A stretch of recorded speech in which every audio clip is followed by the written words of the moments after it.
இந்த நாளிலே கர்த்தர் நம்மோடு கூட பேசும்படியாய் கர்த்தர் கொடுத்த ஒரு தலைப்பு, இமை பொழுதிலே உன்னை கைவிட்டேன். ஆண்டவருடைய சமூகத்தில் நான் கேட்கும் பொழுது, ஆண்டவரே என்ன வார்த்தையை குறித்து இந்த நாளில் நீர் எங்களோடு கூட பேச போகிறீர் என்று சொல்லும் பொழுது இந்த தலைப்பு ஆண்டவர் கொடுத்தார். எடுத்துக்கொள்ளுங்க, ஏசாயா 54 அதிகாரம் 7வது வசனம். இமைப்பொழுதில் உன்னை கைவிட்டேன், ஆனாலும் உருக்கமான இரக்கங்களினால் உன்னை சேர்த்துக் கொள்வேன். ஆமென். இந்த இடத்துல வாசிக்கிறோம் அந்த வார்த்தை, இமை பொழுதில் கைவிட்டேன். இமை பொழுது என்று சொல்லும் பொழுது நம்ம கண்ணை மூடி தொடக்கிற அந்த ஒரு செகண்ட் தான் இமை பொழுது.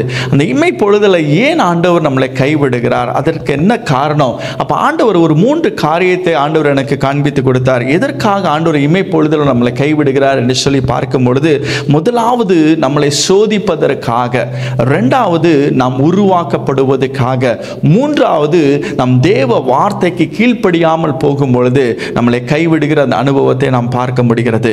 ஆண்டவர் நம்மோடு கூட சொல்லுகிற ஒரு காரியம் இதுதான். அந்த இமை பொழுதில் கைவிடுகிறது இந்த 3 காரியம் உன் வாழ்க்கையில் செயல்படுவதற்காக என்று சொல்லி இந்த நாள் ஆவியான நம்மோடு கூட பேசும்படியாய் சொன்ன ஒரு காரியம். நம் வேதத்தை திருப்பி கொள்ளுங்கன்னா, உபாகமம் 13 அதிகாரம் 1-3 வசனம் வாசிங்களேன். உபாகமம் 13 1-3. உங்களுக்குள்ளே ஒரு தீர்க்கதரிசியாகிலும் சொப்பனக்காரனாகிலும் எழும்பி நீங்கள் அறியாத வேறே தேவர்களை பின்பற்றி அவர்களை சேவிப்போம் வாருங்கள் என்று சொல்லி உங்களுக்கு ஒரு அடையாளத்தையும் அற்புதத்தையும் காண்பிப்பேன் என்று குறிப்பாய் சொன்னாலும், அவன் சொன்ன அடையாளம் அற்புதம் நடந்தாலும், அந்த தீர்க்கதரிசியாகிலும் அந்த சொப்பனக்காரனாகிலும் சொல்கிறவைகளை கேளாதிருப்பீர்களாக. உங்கள் தேவனாகிய கர்த்தரிடத்தில் நீங்கள் உங்கள் முழு இருதயத்தோடும் உங்கள் முழு ஆத்துமாவோடும் அன்பு கூறுகிறீர்களோ இல்லையோ என்று அறியும்படிக்கு உங்கள் தேவனாகிய கர்த்தர் உங்களை சோதிக்கிறார். ஆமென். இந்த இடத்துல வாசிக்கும் போது ஒரு காரியம் நமக்கு ஆவியானவர் உணர்த்தி சொல்லுகிற ஒரு காரியம், அநேக வேளையில் நாம் என்ன செய்கிறோமானால் தேவ வசனத்துக்கு அப்பாற்பட்ட சில காரியத்தை நாம் செய்து கொண்டிருக்கிறோம் என்று சொல்லி ஆவியானவர் நாளில் பேசி கொண்டிருக்கிறார். என்ன அப்பாற்பட்ட காரியம் என்று சொன்னால், நம்ம பாரம்பரியமாய் சில காரியங்களை நாம் செய்து கொண்டே வருவோம்.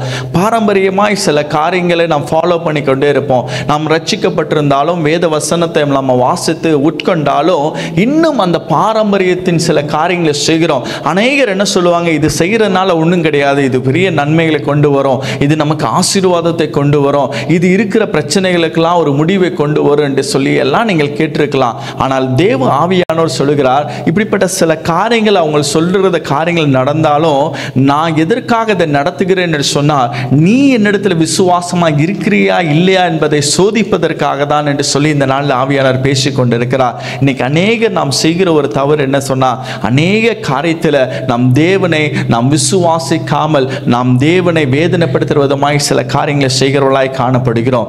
நீங்கள் இஸ்ரவேல் ஜனங்களை ஆண்டவர் நடத்தி வரும்போது நீங்கள் ஒரு காரியத்தை வாசித்து பார்த்தீங்கன்னா உங்களுக்கு இன்னும் தெளிவாய் புரியும். நீங்கள் யாத்திராகம் 13 அதிகாரம் 15 அதிகாரம் 23-25 வரைக்கும் வாசித்து பார்த்தீங்கன்னா, அதில் எல்லாருக்கும் தெரிஞ்ச சம்பவம் தான். இஸ்ரவேல் ஜனங்களை தேவன் நடத்திட்டு வரும்பொழுது அவங்க அந்த செங்கடலை தாண்டி வராங்க. 3 நாள் பிரயாணம் வரும்போது அவங்களுக்கு மிகவும் தாகம் உண்டானது.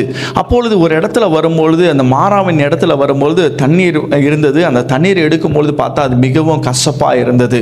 அவங்க அடுத்த செகண்டு பாருங்க, ஆண்டவர் நடத்தி வந்த பாதை எப்படி இருந்ததுன்னா, இதுவரைக்கும் செய்திராத ஒரு மகிமையான ஒரு அற்புதத்தை ஆண்டவர் செய்தார். இதுவரைக்கும் செய்திராத ஒரு அற்புதத்தை செங்கடல் நடுவில் அவங்கள வெட்டாந்தரையில் கர்த்தர் நடத்திட்டு வந்த பொழுதிலும் பாருங்க, 3 நாள்ல அவங்க ஆண்டவரை முறுமுறுக்க ஆரம்பித்தாங்க, ஆண்டவரை வேதனைப்படுத்த ஆரம்பித்தாங்க. இன்னைக்கு அநேக நம்ம வாழ்க்கையில் என்ன தெரியுமா, எத்தனையோ நன்மைகளை நம்ம வாழ்க்கையில் ஆண்டவர் செய்திருந்த பொழுதும், ஏதோ ஒரு காரியம் தாமதித்த பொழுதும், ஏதோ ஒரு காரியம் நம்ம வாழ்க்கையில் நாம் நினைத்தபடி நடக்காமல் போன உடனே நம்ம என்ன சொல்லுவோம், ஆண்டவரை நீ எதுக்கு நான் ஜெபித்துட்டு, எதுக்கு நான் வேதத்தை வாசித்து நான் எது செய்தாலும் ஒரு பிரயோஜனமும் இல்லை, என் வாழ்க்கையில் ஒரு நன்மையை நான் பார்க்கறதே இல்லை என்று சொல்லி நம் தேவனை துக்கப்படுத்துகிறவராய் வேதனைப்படுத்துகிறவராய் நாம் காணப்படுகிறோம். ஆண்டவர் நம்மளை இமை பொழுதில் விட்டு பார்க்குற, என் பிள்ளை என்ன செய்கிறான், என் பிள்ளை என்ன சொல்லுகிறான் என்று சொல்லி ஆண்டவர் நம்மளை பார்க்குறார்.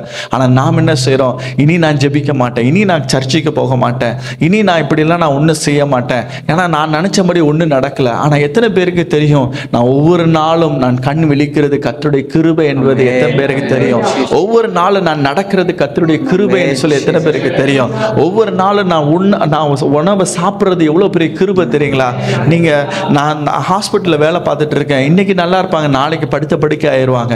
என்ன நடக்குதுன்னு என்பதே நமக்கு தெரியாது. ஆனால் கர்த்தருடைய கிருபை நம்மளை எவ்வளவாய் அற்புதமாய் அதிசயமாய் கர்த்தர் நடத்துறார். ஆனால் நம்ம அதெல்லாம் மறந்துட்டு ஆண்டவரை நம்ம வேதனைப்படுத்துறவராய் மாறுகிறோம்.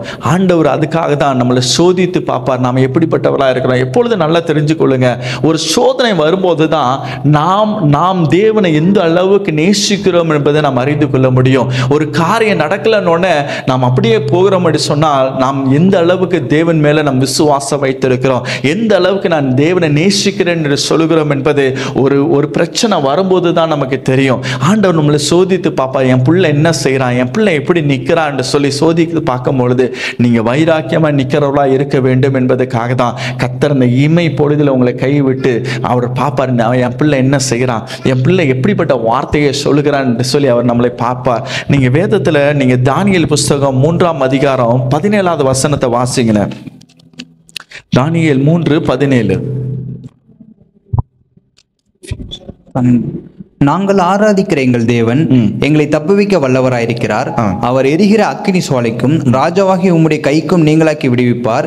விடுவிக்காமல் போனாலும் நாங்கள் உம்முடைய தேவர்களை ஆராதனை செய்வதும் இல்லை என்று நீர் நிறுத்தின பொருட்சிலேயே பணிந்து கொள்வதும் இல்லை என்று ராஜாவாகி உமக்கு தெரிந்திருக்க கடவது என்றார்கள். ஆமென். இந்த இடத்துல பார்க்கும் பொழுது சாத்ராக் மேஷாக் ஆபேத்நேகோவோட வைராக்கியம் எப்படி இருந்துச்சுன்னா, அவங்க சொல்லுகிற ஒரு வார்த்தை, எங்கள் தேவன் எங்களை விடுவிக்க வல்லவராக இருக்கிறார், அவர் விடுவிக்காமல் போனாலும் நாங்கள் இந்த காரியத்தை செய்ய மாட்டோம் என்று சொல்லி வைராக்கியமா நிற்கிறாங்க. ஆண்டவர் நம்மளிடத்துல எதிர்பார்க்கிற காரியம் தான், ஒரு வைராக்கியம் உள்ளவனா நீ நிற்க வேண்டும் என்று சொல்லி. நாம் ஏதோ நான் ஒரு தேவையை நான் கேட்டபடி நடந்துச்சுன்னா மாத்திரம் என் தேவனை நான் தேடுவதில்லை. எனக்காய் ஜீவனை கொடுத்தவர், என்னை இந்த பாவ குழியிலிருந்து மீட்டெடுத்தவர், என்னை இந்த உயர்வில் வைத்தது அவருடைய கிருபை என்பதை நினைச்சு பார்த்து ஒவ்வொரு நாளும் ஆண்டவரே எது நடந்தாலும் நடக்காம போனாலும் பரவாயில்ல ஆண்டவரே, நான் உம்மை விட்டு விலக மாட்டேன், நான் உம்மை விட்டு உம்மை நான் மறுதலிக்க மாட்டேன் ஆண்டவரே என்று சொல்லி எப்படி சாத்ராக் மேஷாக் ஆபேத்நேகோ நின்னார்களோ அதே போல நீங்களும் இருக்க வேண்டும் என்பது தான் தேவனுடைய விருப்பமாக இருக்கிறது. அதனால தான் சில நேரத்தில் சில காரியங்கள் ஆண்டவர் தாமதிக்கிறதுக்கு காரணம் அதுதான். சில காரியம் நான் நினைத்தபடி நடக்காமல் போறதுக்கு காரணம் அதுதான். நம்மளை சோதித்து பாப்பா. நன்றாக ஒரு காரியத்தை புரிந்து கொள்ளுங்க. இந்த சாத்ராக் மேஷாக் ஆபேத்நேகோ எங்கேயா விட்டார் ஆண்டவர், எல்லாம் நடந்தது, அவங்க தீயில கூட தூக்கி போட்டுட்டாங்க, எல்லாம் போட்டாலும் அவங்க ஆண்டவர் அந்த இடத்துல கைவிடவில்லை. அவங்களோட கண்களுக்கு அது ஆச்சரியமாய் மாறினது. காரணம் ஏன்னு தெரியுமா? இந்த தாமதித்ததுக்கு பின்னாடி ஒரு பெரிய ஆசீர்வாதத்தை கர்த்தர் வைத்திருக்கிறார். ஆண்டவர் இந்த தாமதிக்கும் பொழுது பாருங்க, இந்த சாத்ராக் மேஷாக் ஆபேத் மெய்யான தேவன் ஒரு உண்டு என்பதை அந்த ஜனங்களுக்கு வெளிப்படுத்தி காண்பித்தார். அதே போலதான் உங்க வாழ்க்கையில சில தாமதம் எதற்காக தெரியுமா? உங்க நிமித்தமாய் அநேகருடைய வாழ்க்கையில மெய்யான தேவன் ஒரு இருக்கிறார் என்பதை காண்பிக்கும்படியாய் சில நேரத்தில் சில காரியங்கள் ஆண்டவர் தாமதிக்கிறார். உங்களை தாமதிக்கிறார் என்று சொல்லி நீங்க ஆண்டவரை விட்டு விலகி போயிடாதீங்க. சாத்ராக் மேஷாக் ஆபேத்நேகோ போல சொல்லுங்க, ஆண்டவரே நீர் என்னுடைய வாழ்க்கையில் இந்த காரியம் தந்தாலும் சரி தராமல் போனாலும் சரி நான் உம்மை விட்டு விலக மாட்டேன் ஆண்டவரே, உம்முடைய அன்பை விட்டு நான் விலக மாட்டேன் ஆண்டவரே, உம்முடைய கிருபை விட்டு நான் விலக மாட்டேன் ஆண்டவரே. யார் என்ன வேணாலும் பேசிட்டு போகட்டும், என்ன வேணா சொல்லட்டும். அநேக வேளையில நம்ம வாழ்க்கையில நம்ம பார்க்குற ஒரு காரியம் என்ன, நீ ஆண்டவரை நீ இவ்வளவோ தேடினிய, உன் வாழ்க்கையில் மட்டும் ஏன் இப்படி நடந்தது, உன் வாழ்க்கையில் மட்டும் ஏன் இந்த பிரச்சனை வருகிறது, இப்படி அநேக வார்த்தைகளை சொல்லி நம்ம மேல நம் விசுவாசத்தை தகர்க்கும்படியாக சத்துரு பல வழியில் நமக்கு விரோதமாக எழும்புவான்.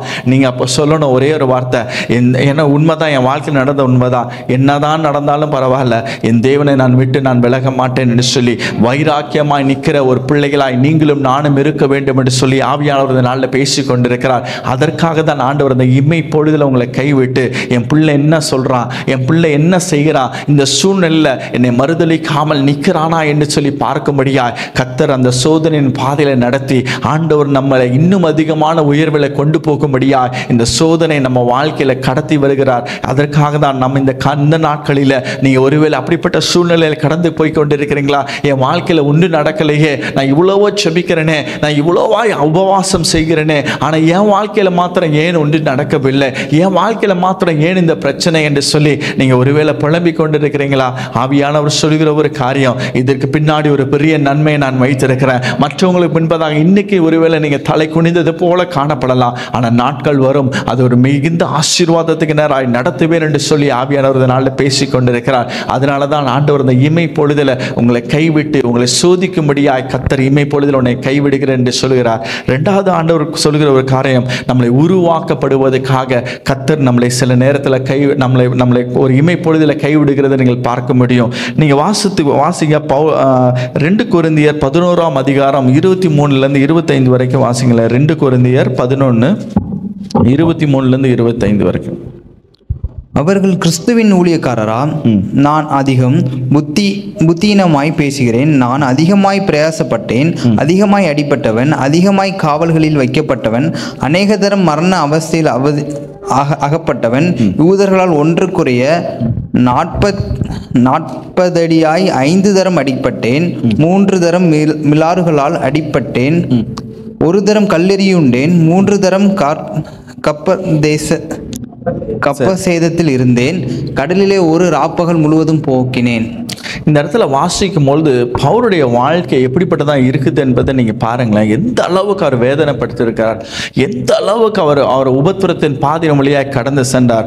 ஆனால் இதுக்கு பின்னாடி ஒரு பெரிய ஆசீர்வாதம் என்ன தெரியுமா? இன்னைக்கு நீங்களும் நானும் இந்த வழியாய் போவதற்கு முதல் பாதையை போட்டதே இந்த பவுல் தான். இந்த வழியாய் போனது நிமித்தமாய், இந்த பாடுன்னு அவர் அனுபவித்த நிமித்தமாய் தான் இன்னைக்கு நீங்களும் நானும் இந்த நிருபத்தை வாசித்து கொண்டிருக்கிறோம். இவ்வளோ பெரிய ஆசீர்வாதத்தை நாம் பெற்றுக் கொண்டிருக்கிறோம். மெய்யான தேவனுடைய அன்பை நாம் ருசித்து கொண்டிருக்கிறோம். அதற்கு பவுல் அந்த பாதையில போனா மாத்திரம்தான் இதை பெற்றுக்கொள்ள முடியும் என்பதற்காக தான் பவுலை அந்த பாதையில கர்த்தர் நடத்துறார். சில உபத்திரவத்தின் பாதைகள், வேதனை பாதைகள். ஆனால் பவுலை குறித்து நீங்க இன்னொரு சைடு பார்த்தீங்கன்னா, பவுல் நடந்து போகும் பொழுது அவனுடைய நிழல் பட்டு அநேகர் சொஸ்தம் அடைந்தார்கள். அவனுடைய கச்சையை போட்ட உடனே அதன் மூலியமாய் வல்லமை பெறப்பட்டு சென்றது. அதற்கெல்லாம் காரணம் என்ன தெரியுமா?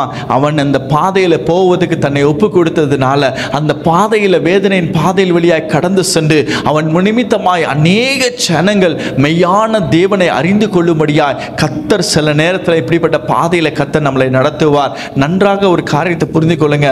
அது மிகவும் வேதனையா இருந்திருக்கும், மிகுந்த கஷ்டமா இருக்கும். அது பிற்காலத்தில் அது தேவ மகிமைக்காய் ஒரு பெரிய அறுவடைக்கு நேராக திருப்பும் என்பதை நீங்க மறந்து போய்விடக்கூடாது. என்னுடைய வாழ்க்கையில நான் பட்ட என்னுடைய வாழ்க்கையில நான் படித்து கொண்டிருந்த நாட்களில் நானும் என்னுடைய சகோதரியும் தான் ஒன்னான் படித்தோம். ஆனால் அவளுக்கு படித்து முடித்து கல்யாணம் ஆகி 2 குழந்தை பிறந்தது. அது வரைக்கும் நான் படித்து கொண்டு தான் இருக்கிறேன். அவ்வளவு ஒரு வேதனையான, நான் இப்பொழுது ஆண்டவர்கிட்ட கேட்பேன், ஆண்டவரை எனக்கு மாத்திரம் ஏன் இந்த பாடுகள், எனக்கு மாத்திரம் ஏன் இந்த உபத்திரவங்கள், எனக்கு மாத்திரம் ஏன் இந்த தோல்வி? நான் என்ன செய்தேன்? நான் உம்முடைய சமூகத்தில் உண்மையாய் தானே நிற்கிறேன். நான் அனுதினமும் வேதத்தை வாசிக்கிறேனே, அனுதினமும் உம்முடைய சமூகத்தில் காத்திருந்து ஜெபிக்கிறேனே, எனக்கு மாத்திரம் ஏன் ஆண்டவர் இந்த உபத்திரவம், இந்த பாடுகள் என்று சொல்லி அநேக நாள் கண்ணீர் வடித்த நாட்கள் உண்டு. அப்பொழுதெல்லாம் சில நேரம் நான் யோசிப்பேன், ஏன் ஆண்டவரை எனக்கு மாத்திரம் என்னை மறந்துட்டீங்களான்னு சொல்லி கூட நான் அழுத நாட்கள் அநேக உண்டு. ஆனால் காலங்கள் கடந்து சென்றது. அந்த பாதையில் இன்னைக்கு போனதுனால தான் இன்னைக்கு அநேகருக்கு நான் போய் சொல்ல முடிகிறது, என் தேவன் ஜீவனுள்ள தேவன், அவரால் கூடாத காரியம் ஒன்றுமே இல்லை. நீங்க இன்னைக்கு அற்பமாய் காணப்படலாம், ஆனால் நாட்கள் வரும் உங்களை ஆண்டவர் உயர்த்தி அநேகருக்கு மெய்யான தேவன் ஒருவர் இருக்கிறார் என்பதை வெளிப்படுத்தும்படியா, மெய்யான தேவனால் எல்லாம் கூடும் என்பதை காண்பித்து கொடுக்கும்படியா கர்த்தர் உங்க வாழ்க்கையில இந்த பாதையில் நீ வழியாக கடந்து சென்றால் மாத்திரம்தான் இப்படிப்பட்ட காரியங்களை செய்ய முடியும் என்பதற்காக தான் கர்த்தர் அந்த பாதையில நடத்தினார். அந்த பாதையில போனதால தான் இன்னைக்கு அநேகருக்கு நான் தேவனுடைய வார்த்தையை கொடுத்து கொண்டிருக்கிறேன். அநேகருக்கு மெய்யான தேவன் ஒருவர் உண்டு என்பதை காண்பித்து கொடுத்து கொண்டிருக்கிறேன். நானே ஒரு சாட்சியாய் நின்று என் தேவன் எப்படிப்பட்டவர் என்பதை காண்பித்து கொடுக்கும்படியா என்னை அந்த பாதையில் நடத்தினார். அன்னைக்கு அது கஷ்டமாய் கடினமாக தான் இருந்தது. ஆனால் இன்றைக்கு அது என் வாழ்க்கையில் மிகப்பெரிய ஆசீர்வாதத்தை கொண்டு வந்தது.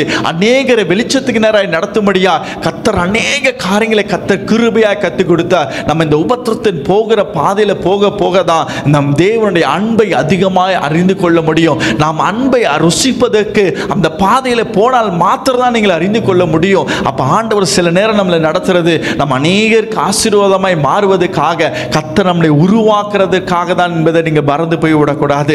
இதே போல தான் தாவீதோட வாழ்க்கையை நீங்கள் எடுத்து வாசித்து பார்த்தீங்கன்னா சங்கீதம் 144 1வது வசனத்தை நீங்கள் வாசிக்கும் பொழுது அந்த இடத்துல தாவீது சொல்கிற ஒரு காரியம் இருக்கிறது.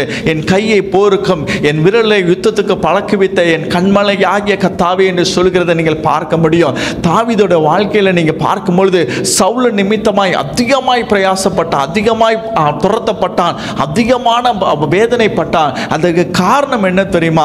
தாவீது ஒரு ஆடு மேய்க்கிற ஒரு மனுஷன். அவனுக்கு அரசன் ஆவறதுக்குள்ளான எந்த ஒரு தகுதியும் அல்ல, அதற்குள்ளான ஞானமும் அல்ல, அதுக்குள்ளான பலனும் இல்லாதவனாக இருந்தான். ஆனால் தாவீதை கர்த்தர் உருவாக்கினது எப்படின்னா, சவுலின் மூலியமாய் அவனை கர்த்தர் தாவீதை உருவாக்கினார். அவன் ஓடினான், மிகுந்த வேதனையாக இருந்தது, மிகுந்த கடினமாக இருந்தது. அவன் ஆண்டோட சமூகத்தில் நான் என்ன தவறு செய்தேன், என்னை ஏன் இப்படி துரத்துகிறார்கள் என்று சொல்லி எல்லாம் அவன் ஜெபித்தது வேதத்தில் நீங்கள் வாசிக்க முடியும். ஆனால் அந்த காரியங்கள் எதற்காக என்று சொன்னால், அவனை அந்த சிங்காசனத்தில் அமர வைக்க வேண்டுமானால் அவன் உருவாக்கப்பட வேண்டும். அதற்காக தான் அந்த பாதையில் கர்த்தர் அவனை நடத்தினார். அதே போல தான் தேவ பிள்ளைகளே, சில பாதைகளை ஆண்டவர்கள் நடத்துகிறார் என்று சொன்னால் ஏதோ என்னை இப்படி கைவிட்டுட்டார் என்பதுக்காக அல்ல, உங்களை உருவாக்கி கொண்டிருக்கிறார். உங்களை அநேகருக்கு வெளிச்சமாய் மாற்றுவதற்காக, உங்கள் நிமித்தமாய் ஒரு கூட்ட ஆத்மாக்களை மீட்பதற்காக தான் கர்த்தர் உங்களை அந்த பாதையில் நடத்தி கொண்டிருக்கிறார். உங்கள் நிமித்தமாய் மெய்யான தேவன் யார் என்பதை காண்பித்து கொடுக்க வேண்டுமானால் நீங்க இந்த பாதையில் போய் தான் ஆக வேண்டும். பவுல் அந்த பாதையில் போனது நிமித்தமாய் தான் மெய்யான தேவன் ஒருவர் இருக்கிறார் என்பதை வெளிப்படுத்தி காண்பித்து கொடுத்தார். ஒவ்வொரு இடத்துல அவர் காண்பித்து கொடுத்தார். ஒரு முறை ஒரு சர்ப்பமானது அவர் கையை கடித்த பொழுது அவன் நினைத்தார்கள் அவ்வளவுதான் என்னுடைய வாழ்க்கை முடிந்தது என்று சொல்லி. ஆனால் அதனால் ஒன்றும் செய்ய முடியல. அவன் ஜீவனோடு நின்று அந்த ஜனங்களுக்கு மெய்யான தேவன் ஒருவர் இருக்கிறார் என்பதை காண்பித்து கொடுத்தார். அதே போலதான் சில நேரத்தில் சில பாடின் வழியாய் போவது எதற்காக தெரியுமா? உங்களை உருவாக்கி அநேகருக்கு வெளிச்சமாய் மாற்றுவதற்காக, உங்கள் நிமித்தமாய் ஒரு கூட்ட ஜனத்தை மெய்யான தேவன் ஒருவர் இருக்கிறார் என்பதை அந்த இடத்துல காண்பித்து கொடுக்கும்படியாய் தான் கர்த்தர் அந்த பாதையில் உங்களை நடத்தி கொண்டிருக்கிறார். அதனால நீங்க எந்த காரியத்தில் சோர்ந்து போகாதீங்க.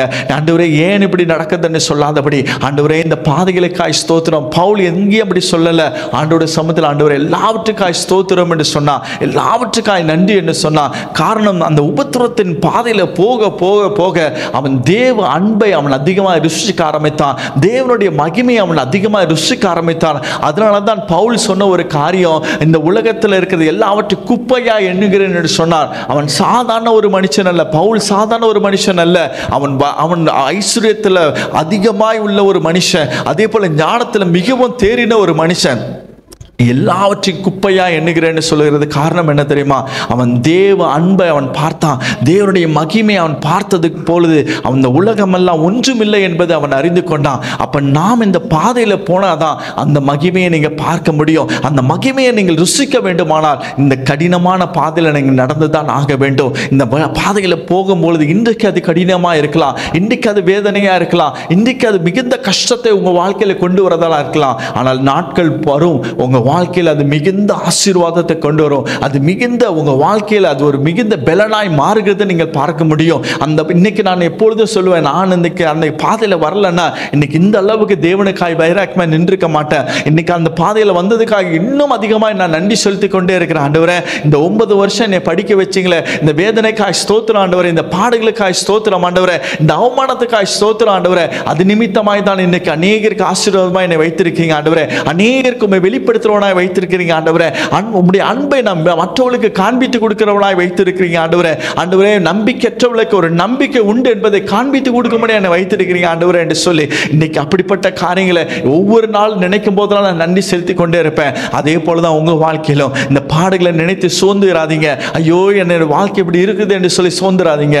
அதற்கு பின்னாட ஒரு பெரிய ஆசீர்வாதத்தை கர்த்தர் வைத்திருக்கிறார். உங்கள் நிமித்தமாய் ஒரு பெரிய அறுவடைகளை கர்த்தர் வைத்திருக்கிறார். நீங்க ஒரு காரியத்தை நன்றா புரிந்து கொள்ளுங்க.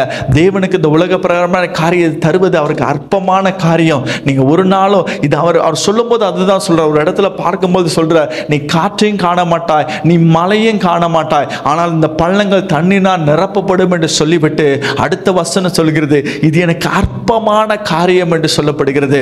ஆண்டவருக்கு இந்த உலக பிரகாரமாய் காரியங்கள் செய்வது அவருக்கு இது அற்பமான காரியம். உங்களை உயர்த்துவதோ உங்கள் தேவையை சந்திப்பதோ அதெல்லாம் அவருக்கு அற்பமான ஒரு காரியம். ஆனால் ஆண்டவர் நம்ம இடத்துல ஒரு காரியத்தை எதிர்பார்க்கிறார். உங்களை ஆண்டவர் தன்னுடைய பிள்ளைகளை அவர் ஒரு நாள் கைவிட்டு அவர் என்னுடைய பிள்ளை என்னை விட்டு விலக்கி போயிடக்கூடாதுங்கிறதுல தான் தேவன் மிகுந்த கரிசனை உள்ளவராக இருக்கிறார். அதனால தான் சில காரியத்தின் வழியாக அவங்களை நடத்தி ஒரு நாள் என் பிள்ளை என்னுடைய சமூகத்தில் வந்துடணும், பரலோக ராஜ்யத்துக்குள்ள வந்துடணும் என்பதற்காக தான் அவருடைய நோக்கம் எல்லாம் என் பிள்ளை என்னை இந்த நித்தியத்தை இழந்து விடக்கூடாது என்பது தான் தேவனுடைய கரிசனையா இருக்கிறது. அதனால தான் சில பாதையில கர்த்தர் உங்களை நடத்துறார். அதனால நீங்க இந்த காரியத்தை கண்டு சோர்ந்துடாதீங்க.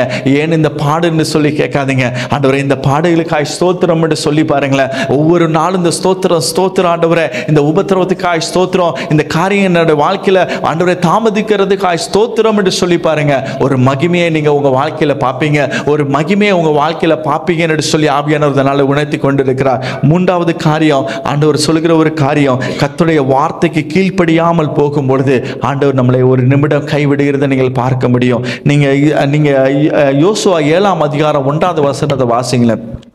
யோசுவா 7:1 வாசிங்களேன். இஸ்ரவேல் புத்திரர் சாபத்தீடானதிலே துரோகம் பண்ணினார்கள். எப்படியெனில் யூதா கோத்திரத்து சேராகுடைய குமாரனாகிய சப்தியின் மகன் கர்மிக்கு பிறந்த ஆகான் என்பவன் சாபத்தீடானதிலே சிலரை எடுத்துக்கொண்டான். ஆகையால் இஸ்ரவேல் புத்திரர் மேல் கர்த்தருடைய கோபம் உண்டது. இந்த சம்பவம் எல்லாருக்கும் தெரிந்த ஒரு சம்பவம்.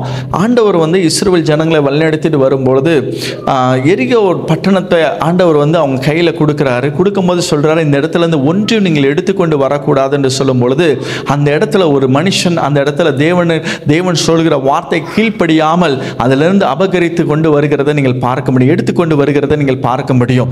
அப்ப எடுத்துட்டு வரும்பொழுது அடுத்த ஒரு பட்டணத்துக்கு நேராக இவங்க யுத்தத்துக்கு போகும்பொழுது பட்டணத்தை பார்க்குறாங்க, போய் வேவு பார்த்துட்டு வராங்க. அந்த பட்டணம் வெறிய சின்ன பட்டணம் தான், அதை எளிதாக நாம் பிடித்து விடலாம் என்று சொல்லி அந்த 3000 பேரோடு அந்த பட்டணத்தை பிடிக்கிறதுக்காக போறாங்க. ஆனால் அவங்க இடத்துல துரத்தப்பட்டு அவங்க விழுந்து போகிறத நீங்கள் பார்க்க முடியும். அப்பொழுது யோசுவா செய்த ஒரு காரியம், ஆண்டவருடைய சமூகத்தில் போய் காத்திருந்தான். ஆண்டவரே இது எது நிமித்தமாய் நடந்தது என்று சொல்லி அவன் ரெட்டுடுத்தி ஆண்டவருடைய சமூகத்தில் உட்கார்றதை நீங்கள் பார்க்க முடியும். தேவ ஜனமே, நம்ம வாழ்க்கையில் சில இழப்புகள் வரும்பொழுது, சில தோல்விகள் வரும்பொழுது முதலாவது நாம் செய்ய வேண்டிய ஒரு காரியம், நாம் தேவனுடைய சமூகத்தில் போய் அமர வேண்டும். ஆண்டவரே நான் எங்க தவறி போன, ஆண்டவரே எந்த இடத்துல நம்முடைய வார்த்தைக்கு கீழ்ப்படியாமல் போனேன். நீங்க நன்றாக புரிந்து கொள்ளுங்க.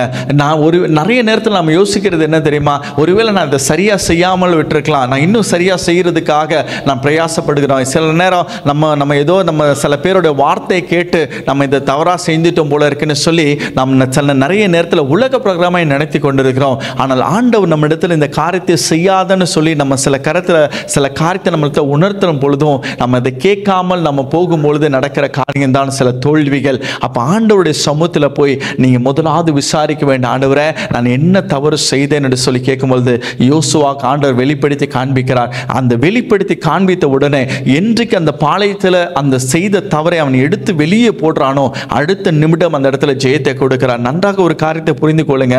நான் இவ்வளோ பெரிய காரியத்தை நான் எளிதாக செய்து விட்டேன், இந்த சின்ன காரியத்தை நான் ஈஸியாக செய்யலாம்னு நினைத்திராதீங்க. நன்றாக ஒரு காரியம், இந்த அதிகாரத்தை நீங்க வாசித்து பார்த்தீங்கன்னா அவங்க ஜெயம் பெறுகிறதுக்கு காரணம் கர்த்தர் அவங்க கூட இருந்தாங்க. அவங்க கர்த்தர் கூட இல்லைன்னா அந்த எவ்வளவு சிறிதான காரியமாக இருந்தாலும் உங்களால் ஜெயிக்க முடியாது. அதை நீங்கள் ஒரு நாள் மறந்துடக்கூடாது. கர்த்தர் உங்களை விட்டு விலகிட்டாருன்னா முடியாது, உங்களால் ஒன்று செய்ய முடியாது. அதனால் நீங்கள் எந்த காரியத்தில் ஒருவேளை நீங்கள் தோல்வியை கண்டு இருக்கிறீங்களோ, இழப்பை கண்டு இருக்கிறோம், ஆண்டோட சமூகத்தில் போய் உட்காருங்க. ஆண்டவரே நான் என்ன தவறு செய்தேன் என்று சொல்லி கேளுங்க. கர்த்தர் அந்த இடத்துல ஒரு ஜெயத்தை தர அவர் போதுமானவராக இருக்கிறார். அதே போல் 2 நாளாகமும் 33ஆம் அதிகாரம் 10-13 வரைக்கும் வாசிங்களேன். 2 நாளாகமும் 33.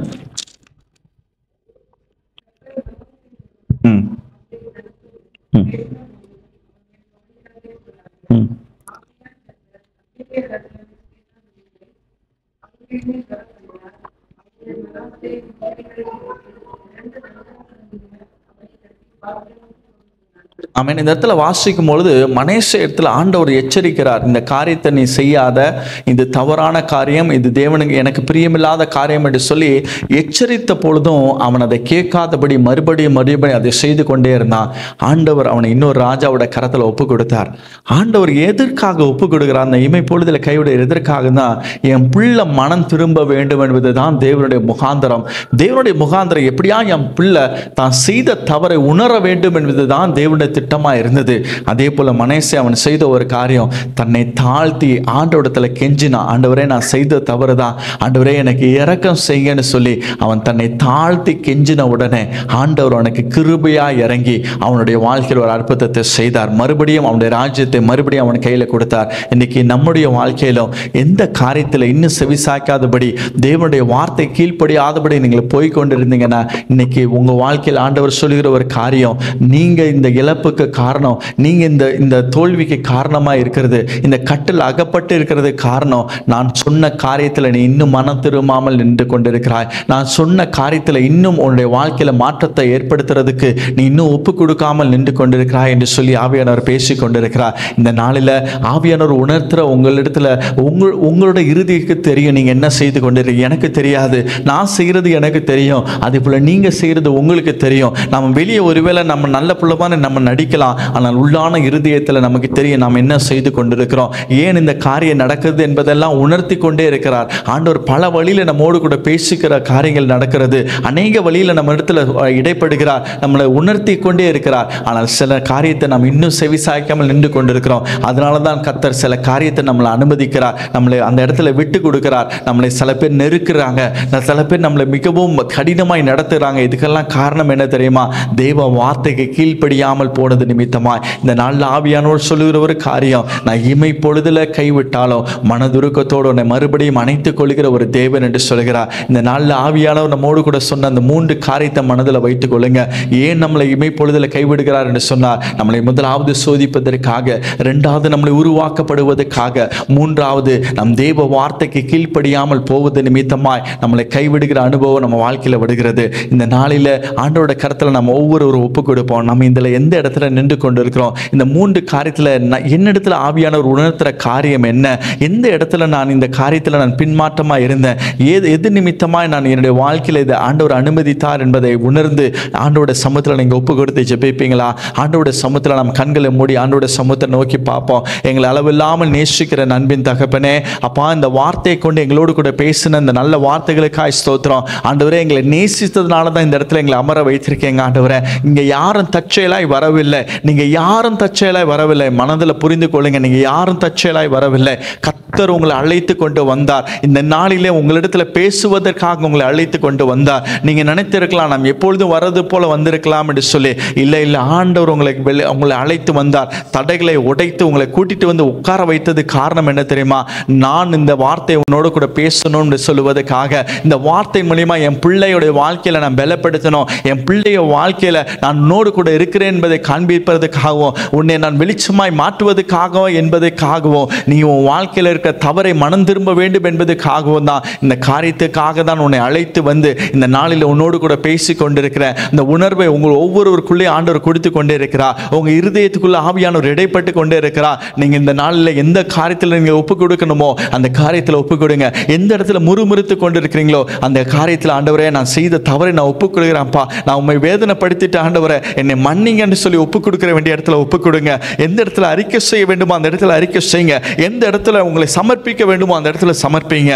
ஆண்டவர் இந்த நாளில் உங்களை உருவாக்குவார். ஆவியானவர் உங்களுடைய இருதயத்தை பலப்படுத்துவார். உங்களுக்கு வேண்டிய சகாயத்தை பரிசுத்த ஆவியானவர் உங்களை வாழ்க்கையில் கொடுப்பார். நீங்கள் ஒரு நாள் சோர்ந்து போயிடாதீங்க.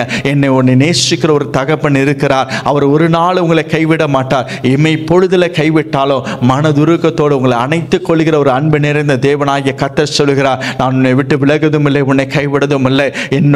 நான் உன்னை கொண்டு வந்ததுக்கு ஒரு முகாந்திரம் உண்டு மகனே. இந்த தேசத்தில் வைத்தது ஒரு முகாந்திரம் உண்டு மகனே. உன்னை கொண்டு நான் செய்ய போகிற காரியம் பயங்கரமாக இருக்கும் என்று சொல்லி ஆவியானவர் பேசி கொண்டிருக்கிறார். இந்த நாளில் நீங்கள் ஒப்பு கொடுங்க. கர்த்தர் உங்களை கொண்டு பெரிய காரியங்களை செய்வார். ஆண்டவரே, இந்த வார்த்தைகளுக்காக எமக்கு ஸ்தோத்திரம். ஆண்டவரே, இந்த பிள்ளைகளோடு கூட பேசின நல்ல வார்த்தைகளுக்காக நன்றி. இந்த எங்களோடு கூட இடைப்பட்டதுக்காக ஸ்தோத்திரம். எங்கள் வாழ்க்கையை பலப்படுத்தினதுக்காக ஸ்தோத்திரம். ஆண்டவரே, உடைய கரம் எங்களோடு கூட இருந்து ஆண்டவரே எங்களை நடத்துகிறீர் என்பதை உறுதிப்படுத்தினதுக்காக ஸ்தோத்திரம். ஆண்டவரே, எங்களோடு கூட இருக்கிறீர்.